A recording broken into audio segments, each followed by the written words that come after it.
Red Barn Radio is brought to you with the financial support of LexArts, Lexington, Kentucky's Arts Council, a catalyst for creating a progressive and innovating community inspired by the arts.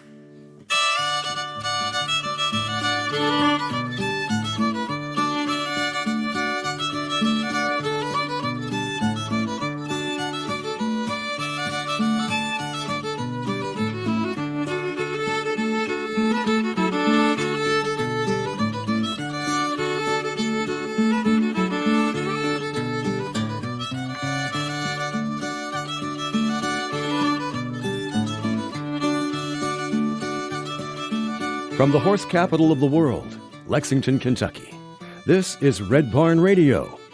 Wherever in the world you're listening, we welcome you to our program. This week, Red Barn Radio features James Bryan and Carl Jones. James won his first Fiddlers Convention at the age of 12 and is considered by many to be the best traditional Southern fiddler player today. The duo of James Bryan and Carl Jones offer a glimpse into the fascinating world of old-time music.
Please welcome Red Barn Radio's host, Brad Becker. Welcome to Red Barn Radio, the come as you are and have a good time music experience featuring the Jim dandiest bluegrass, old time, and folk pickers and singers that you know too little about.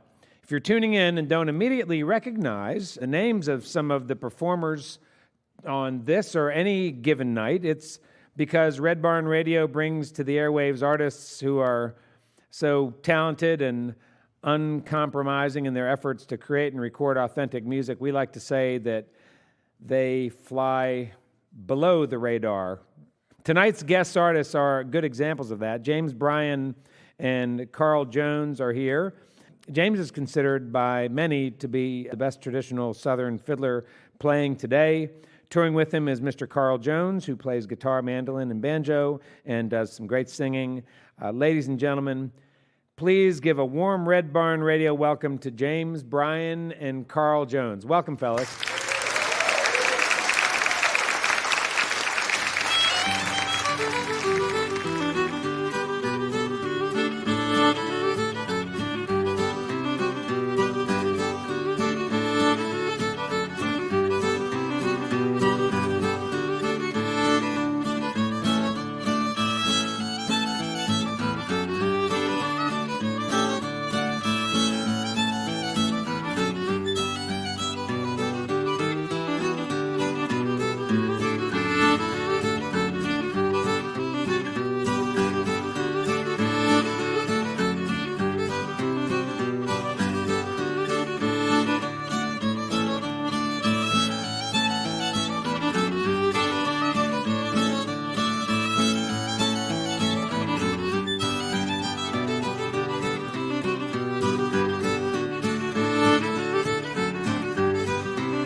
If you've just joined us, you're listening to James Bryan and Carl Jones on Red Barn Radio.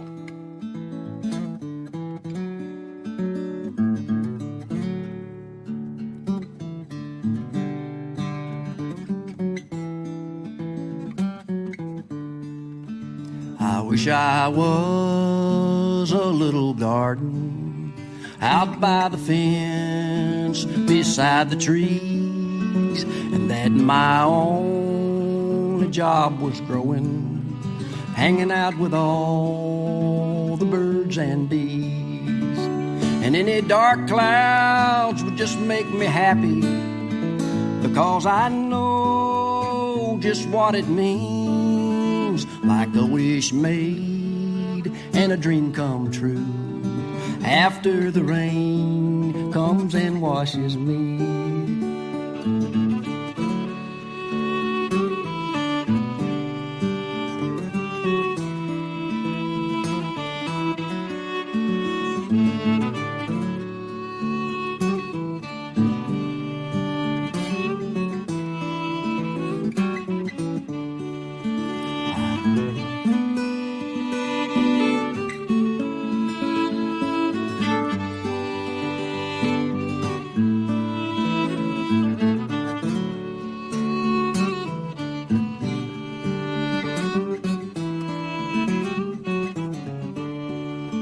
I'd like to be a river rolling between the grassy fields and slopes, with my only task of flowing, while the fish all swim and the bullfrogs croak.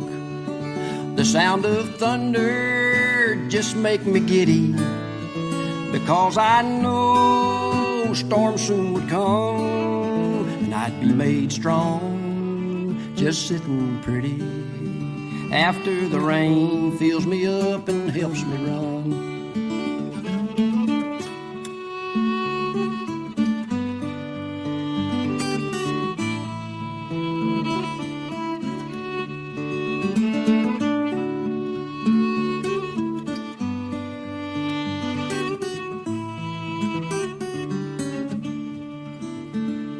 Don't you love the sounds of the rain as it splatters and pitter-patters on the ground?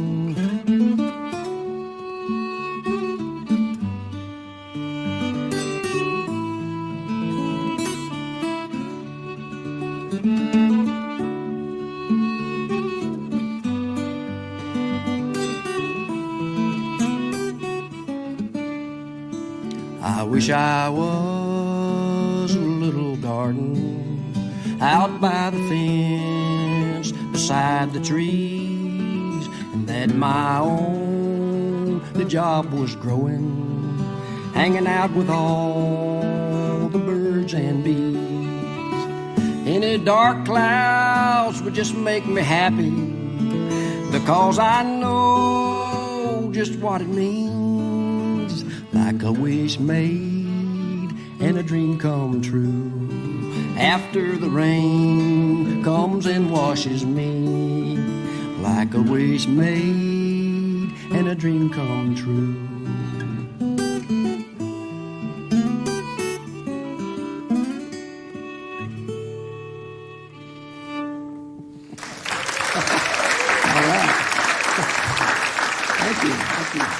Here's Brad Becker, Red Barn Radio's host, speaking with James Bryan and Carl Jones. Here's Brad. I'm here with James Bryan and Carl Jones, and they're here from Alabama and Virginia, and here to share some music with us tonight. This music feels sacred to me.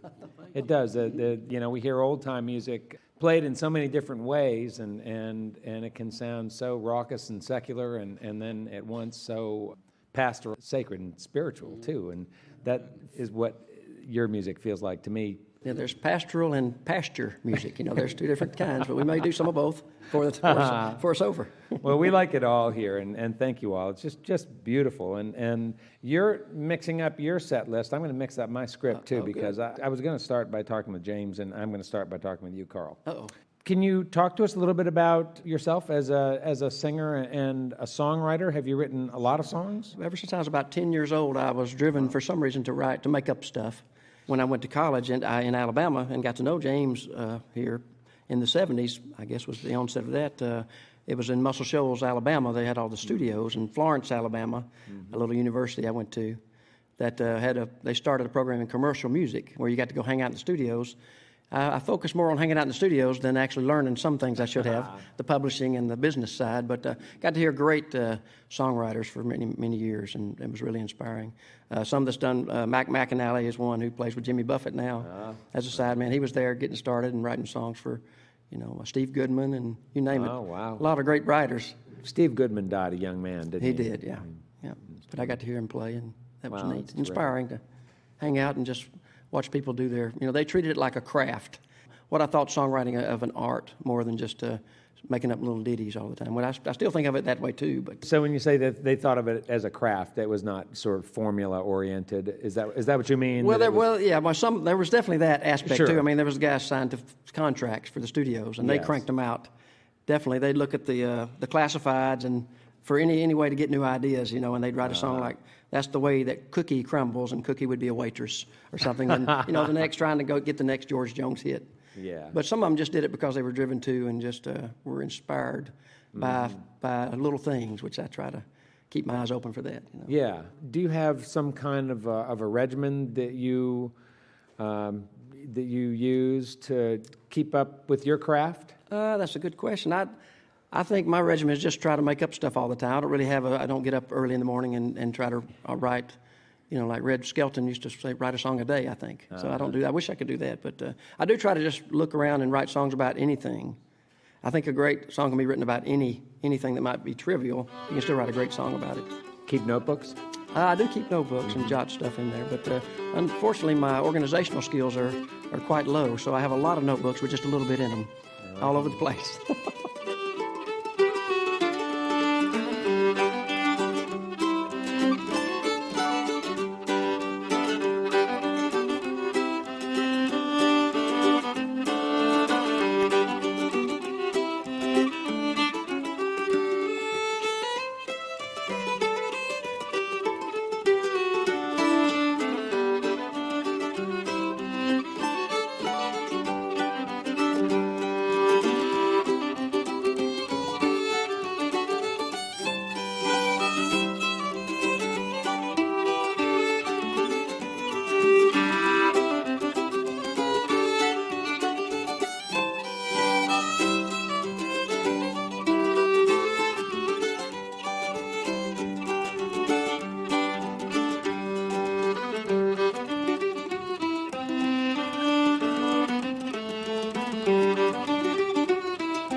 I'd love to hear you talk a little bit about your instruments. The first two tunes you played, I noticed you played the first one, you sort of thumb-picked the original tune. You got a real soft sound out of that. What's that instrument you're playing? I bought this new in 1983 at a little store in Chapel Hill, North Carolina, Oxbow Music. A good buddy of mine named Niall Craddock sold this to me. And I've had it ever since. It was kind of bashed by the airlines at one point and put back together by Wayne Henderson, who's a great Rugby, Virginia luthier, and built Eric Clapton's guitars and all kinds of stuff. Indeed, yeah, we've talked about Wayne on the program. I'm sure, yeah. Times. So he put this back together for playing his festival one year. Oh, so right. that was nice, yeah. So and nice. He lives pretty close down there, doesn't he? I'm about an hour away from James, and I were just at his shop about a week ago, not too long ago, and had a little photo shoot, which was kind of nice. We got a new record coming out, maybe within a month if we're lucky, and we were getting some photos made out there. It's so pretty at the Grayson Highlands Park near Wayne there. So. About the other instruments, you got a nice A-style mandolin back there behind you and a banjo. Yeah. Tell us about those. Well, I've got a 1920 A4 Gibson mandolin, and a buddy of mine. So it's got the round hole for people in the radio audience, instead of the F holes. And it's got a birch wood back and sides. And it has a buddy from England actually lives in Mebane, North Carolina, and he actually gave that to me years ago. I helped him work on his house, and he builds instruments, but just had it hanging on his shop for many years. And just told me to take it with me one time, and because he thought I'd play it, and I've done a lot of that with it since. John Pringle is his name. I should mention his name, because a good buddy there. And the banjo's an old 1930s Maybell built by Slingerland, open back banjo with what they would call a Dobson tone ring. It has a kind of a spun metal, a lot more metal on the head. Is that kind of a ring sought after among banjo players? Is it difficult to come by? Or? It's kind of mellower, I think. This banjo in particular you'll hear, I'll play it a little later. But there's Dobson banjos, there's a fellow named Kevin Enoch that builds them now, that they're after these old late 1800s and early 1900 banjos. So it's just a sound, just like anything. Some like it and some don't, I suppose. Good. And then there's a lone item back in the very back. It's an archtop guitar. And that one looks like it got beat up pretty good. It's got some cracks and stuff on it. It was like that before I got it there, but as everybody always says. But in the 1940s, Vega archtop that was in actually close to James's neck of the woods there, rural Yarborough. I had a music store in Muscle Shoals, Alabama, close to the college I was talking about.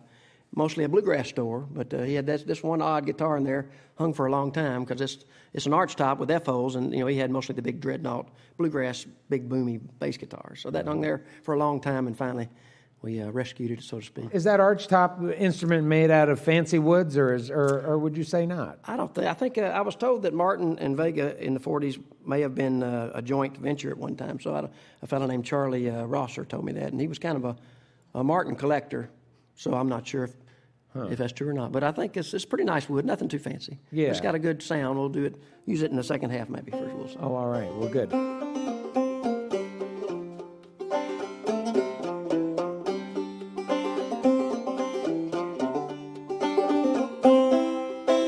Dust and ashes, Lord, I'm nothing but dust and ashes.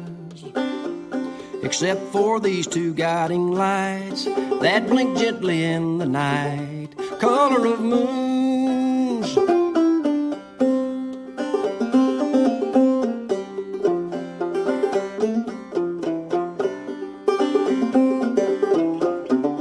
Color of moons, they hang from the hook of my beak. Lord, it's not that I hate your light. I will, because I cannot understand it.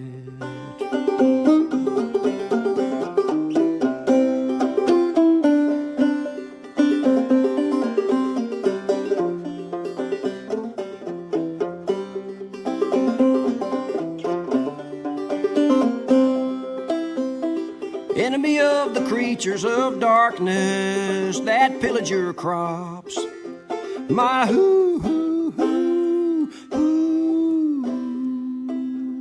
strike the stealth of fear down deep in every heart.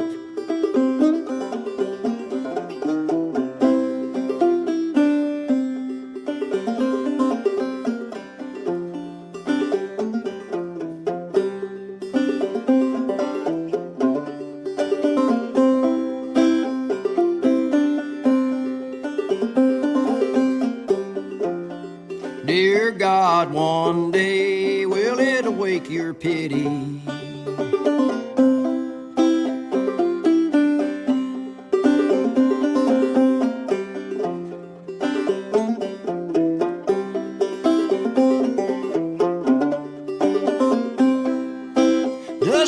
ashes. Lord, I'm nothing but dust and ashes.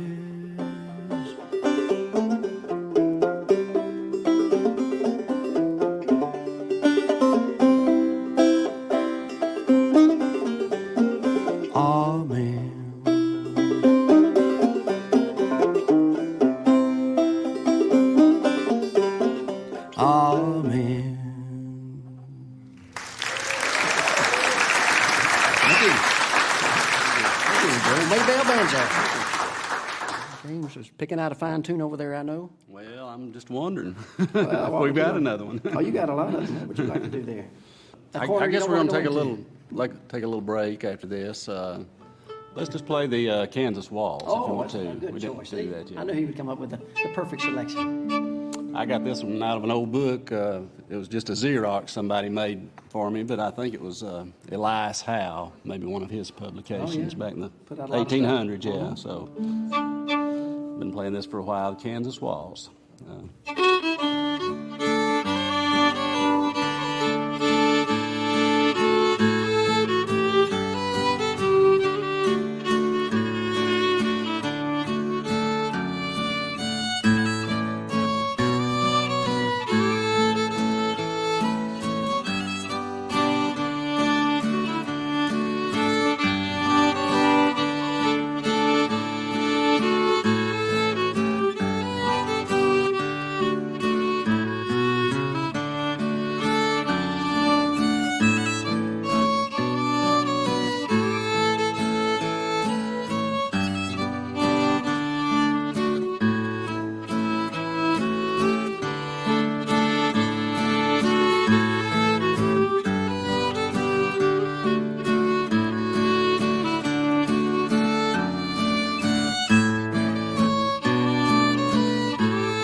Stick with us and catch more from James Bryan and Carl Jones. Hear it all on Red Barn Radio. For more information on our guest performers, we're on the web at redbarnradio.com. We'll be back after this break. This is Red Barn Radio.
Welcome back to this edition of Red Barn Radio. You're listening to the music of James Bryan and Carl Jones. You can find more program information on our guests on the web at redbarnradio.com.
Well, what shall we do? What's another good tune there, James? What would you like to do?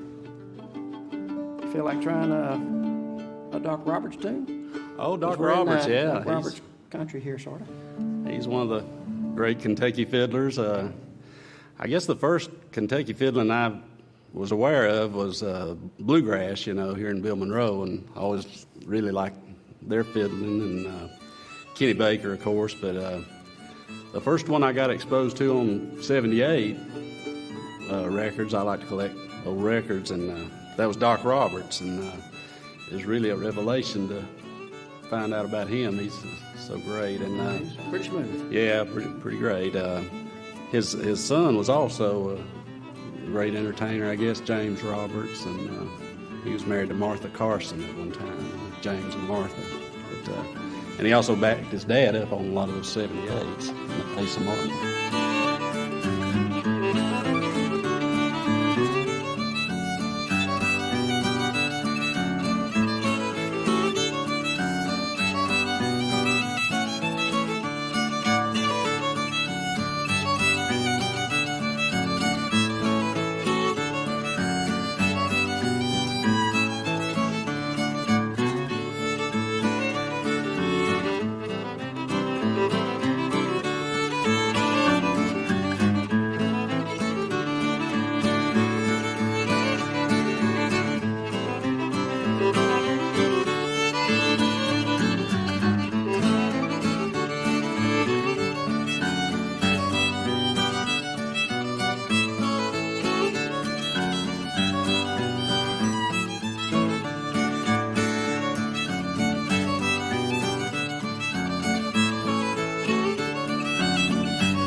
As a young person just starting out on the fiddle, did you sort of glorify the contest fiddler? Well, I looked up to those people a lot, not just the ones that won the prize, but I always liked the jamming around at those things. The off-stage playing, to me, was better than what was in the contest, usually. People still say that. Yeah, that's the culture of that was what I the thought. event. So, and then, of course, I got to playing in the contest right away, just maybe 3 or 4 months after I really started playing, I got in a contest. What kind of things did you first play in your first contest? Were they old-time contests, or were they... Old time, yeah. I played Old Hen She Cackled. It was the first one I tried to play.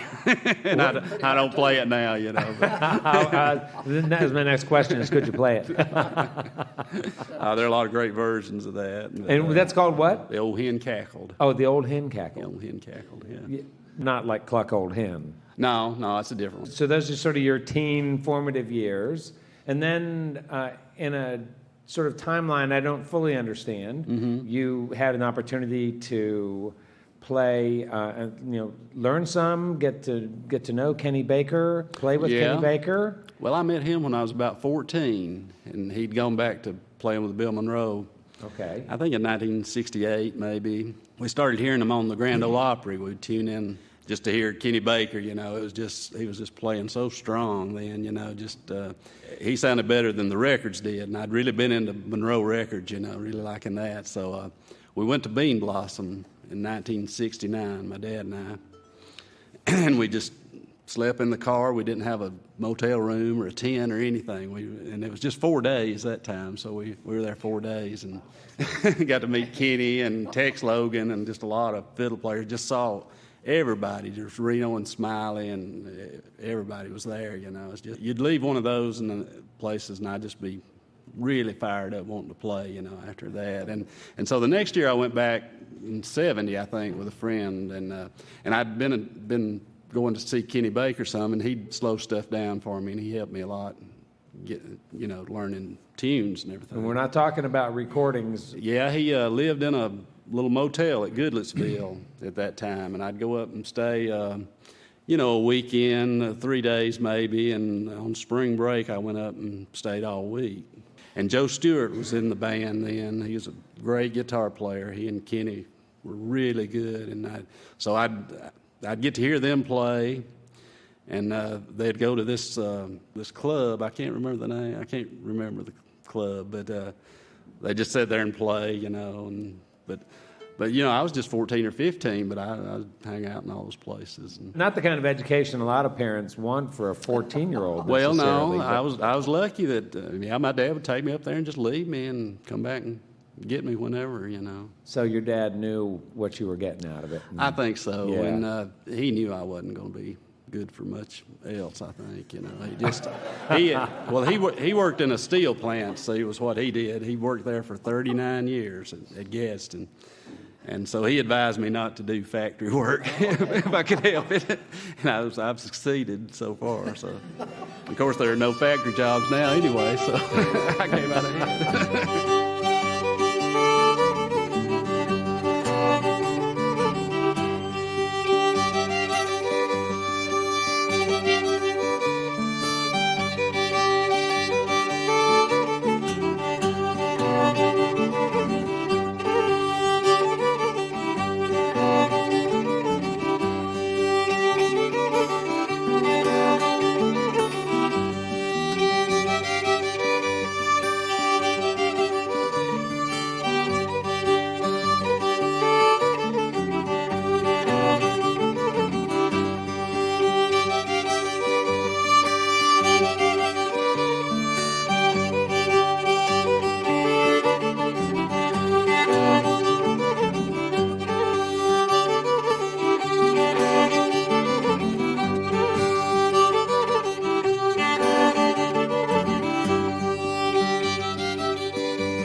Just joined us? This is the music of James Bryan and Carl Jones on Red Barn Radio. Celebrate the traditional music of Kentucky. So that's different from the one that we know. Yeah. We're used to that, the one that Aaron Copland used, that most of our listeners probably know, that, you know, da-da-da-da-da-da-da-da-da-da-da-da. Right. Well, there's also the song that Pee Wee King and Red Stewart wrote, too, you know. It's based on that same tune. It was a country hit, actually, you know. Does that tune always have to be played in a cross tuning? Or all the versions you know of that tune played in a cross tuning? Except the country song. Yeah, except for that. Yeah. Yeah, right. It's usually in a D tuning. Okay. D, D, A, D. Who was it actually that you said taught you that, James? Again, you were talking a little bit earlier about some guy. Melvin Wine. Okay. Is where that comes from. And where is Melvin Wine from? West Virginia. Erin Marshall is a good friend of ours. She actually studied with Melvin some, you know, at Augusta at the Elkins Festival. And a lot of people took his class, I guess, and you hear his tunes played a lot around by people now. Black Cat in the Briar Patch, he had a lot of really good tunes. We didn't talk about what you might have learned playing with Norman Blake. Oh, he's one of the best, best right hands on a guitar, I think, of anybody out there. So just very solid and confident player, you know, but also aesthetically minded, which was very, very helpful. Did you learn a lot of guitar playing, would you say? I learned a lot about musicality from playing with James and Norman and Nancy, you know, in the early 1981 or so, I think it was, for about a year. I think I have a sense of what you mean when you become more musical, or you learn more about musicality in tunes. Mm-hmm. What kind of things are you referring to? Well, just to put it simply, he would hit just the strings he wanted instead of all of them. You know, he could pick out one or two strings instead of just thrashing. It was just a very he knew exactly what he wanted to play, and he had the technique to do it. So that's what it gave me, that sort of aspiration to. James, did the two of you ever live close together? Well, we did. I lived at Flat Rock, Alabama one time, and Carl moved to Higdon, which was about 5 miles away, and it's on Sand Mountain. We lived in a very run-down house, you know, my wife and I, and so we found another place in Mentone, Alabama, so we moved. They moved further away pretty quick. I got close. I was a little excited. far away from him. You know. Okay, so Mentone isn't a mythological place. I've been living around there for about 25 years, I guess. And so then, did you, James, grow up there? Well, I grew up in Boaz. You mentioned good. Boaz. Yes, and, right. That's where I grew up. And music came your way how? Well, my dad played, and he was always in little bands when I was a kid. And actually, they played on the radio. They'd have a radio program every Saturday. The little stations around home would just kind of open things up, and bands would come in and play on Saturday afternoon. They did that at Boaz and Albertville. And do you have recollections as a kid of going and listening to the recordings, or listening at the other end on the transistor radios? No. I would go. They would rehearse one night a week, you know, maybe Tuesday. And sometimes they'd tape the program, but usually they'd just practice, and then they'd do the program live on Saturday afternoon. So I would go, and when I was smaller, there'd be other kids around to play with, you know, and out in the yard or something while they were playing music. But I gradually just drew to the music, you know, and quit playing with the other kids, and just would watch them. And he had a good fiddle player named Monk Daniels that he played a lot with, and Monk was he was a World War I veteran, I guess. He was pretty old when I was a kid, and he won a lot of contests around there. He played the Mockingbird and won just all the contests, and he was inspiring. I rode down to Birmingham one time with him, and they were going to play on the Sunday morning TV show. And my dad was driving, and I was sitting in the front, and Monk and a guy named Gordon Smalley were in the back seat, and they played fiddle and guitar in the back seat all the way down. And it was just that closed place, you know. It just really was after that trip I said, well, I want to try to play the fiddle, you know. And my dad had bought me a little three-quarter fiddle when I was about 7, I guess. And I couldn't get going on it. Didn't have anybody to show me anything much. And Was that the problem? So There just wasn't anybody around to play with? Well, my dad played a few tunes on the fiddle. You know, he got me going a little bit, but he was pretty unorthodox with his left hand, his finger, and so it really confused me. You know, but so I tried that a little while and just kind of laid it down. And I was about 10 maybe when we went to the radio, to the TV station. Falling to sleep to a cricket's lullaby. It's been a long day. I've got weights on both my eyes. Every night while I'm lying in my bed, I can hear those crickets chirping, bidding me a good rest.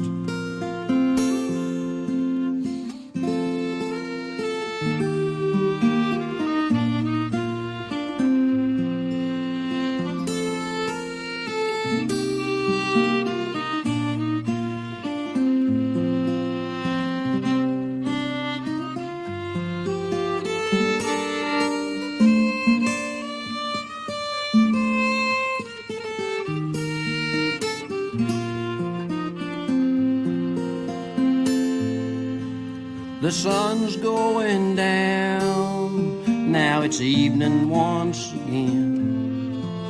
Soon I'll hear the sounds of all my nighttime friends. I know I can count on my friends every time to play that symphony, cricket's lullaby.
Falling to sleep to a cricket's lullaby.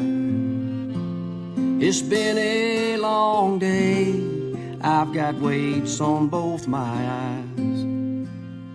Every night while I'm lying in my bed, I can hear those crickets chirping, bidding me a good rest.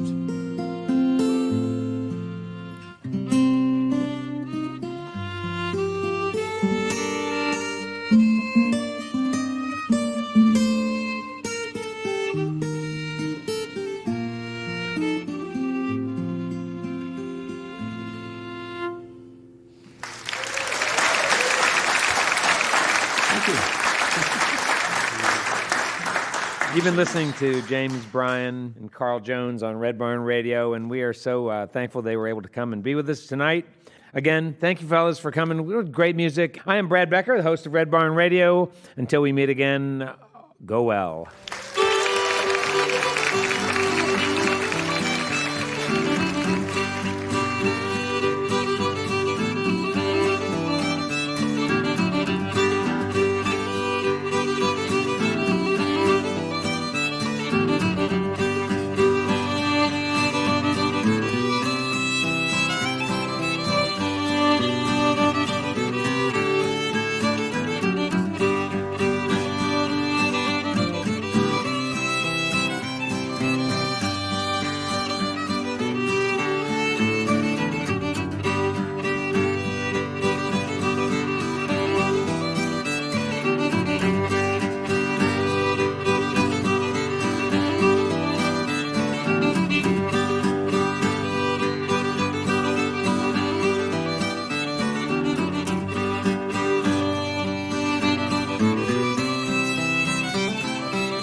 Red Barn Radio would like to thank James Bryan and Carl Jones for their performance recorded live from our home, the Performance Hall at Arts Place, here in the heart of the bluegrass, Lexington, Kentucky. Thanks also to LexArt CEO Jim Clark for his support of all of our broadcast recordings. Red Barn Radio's executive producer is Ed Commons, who also directs our show. Our associate producer and the host of Red Barn Radio is Brad Becker. Dave Kelleher is our location manager. We also thank our volunteers, especially Linda and Glenn Dawson, Lynn Hacker for her help with our social media, and Skybear's Shane Atchison for public relations. You can attend a Red Barn Radio concert in person. For performance dates and times, we're on the web at redbarnradio.com. You'll find Red Barn Radio on MySpace, and you can become a fan on Facebook. The Red Barn Radio Playout theme was written and performed by the Downtown County Band. The full version of this song can be heard on their CD release under the title Monterey Blues. Thanks so much for listening. We'll be here again on this station next week at this same time with the traditional music of Kentucky. I'm the voice of Red Barn Radio, Tom Brown.